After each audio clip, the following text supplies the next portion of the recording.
A lawmaker reminded those behind the recording of an ongoing alleged meeting between Philippine and Chinese officials that a particular law prohibits such act if it is done without permission.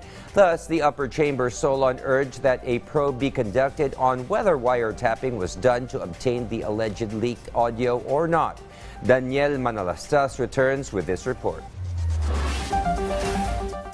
In light of rising tensions in the West Philippine Sea, the Philippine Embassy in Beijing shared this information in a session with the powerful Commission on Appointments panel. Dito po sa Philippine Embassy, we would also sometimes get hate emails po from unnamed Chinese citizens. However, he clarified there have been no reports of Filipinos being harassed in China, in light also of the West Philippine Sea issue.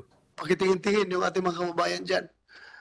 Sana hanggang hate emails lang, hindi aabot sa physical talaga na sakitan. Ang lamang na siguro natin dyan is that yung karamihan ng mga Pilipino na andyan ngayon sa China, baka mukhang Chinese din. Kaya hindi nila ma-identify. So hindi ka naman ginugulo dyan? Hindi naman kayo ginugulo dyan? Hindi naman po. Meanwhile, Senator Francis Tolentino is seeking a Senate probe into the alleged unauthorized wiretapping by the Chinese embassy in Manila on the AFP Western Command. However, he clarified, ang tinutukoy natin dito was there indeed a wiretapping. Hindi natin sinasabi dito na merong acknowledgement, merong implied recognition that there was indeed a new model. Hindi yun.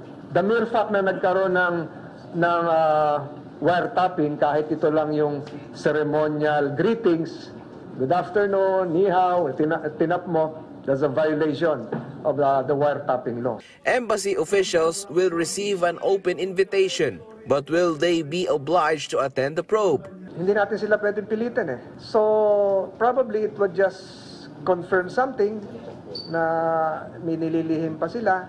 Yung batas ng host country dapat igalang din ng mga napunta rito. And should they be proven to have violated the laws, kung ano yung parusa ng batas natin, plus yung mga nabanggit ko, pwedeng mag-file ng diplomatic protest, pwedeng expel, at yung i-reduce yung staff. At ito yung pinakamadaling gawin, expulsion of non-diplomatic staff. Daniel Manalastas from the National TV Network for a New and Better Philippines.